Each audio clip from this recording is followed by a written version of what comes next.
阿里山出好茶，嘉义县府最近佮出版一本介绍阿里山高山茶新册，邀请到24位捌伫咧全国比赛得顶的茶农来分享因的知识佮经验，当做未来这技术的参考，嘛希望会当传承提升这个产业。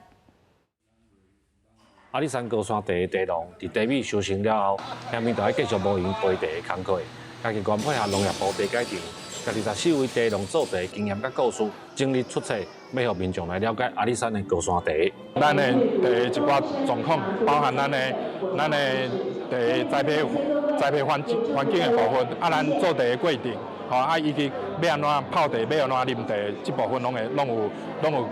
讲到吼。这本册除了有阿里山高山茶知识以外，内底绍介24位茶农，拢是捌伫全国比赛夺过前3名的人。农业部茶改场表示，产茶专业的经验，唔但会当正做知识来传承，对台湾高山茶的产业技术，嘛会当带来提升。这内面有足侪选手的，因大家人的理念拢无共款，吼，会当为伊的理念内面去找到讲，伊找到讲伊适合什么物件有啊，吼，对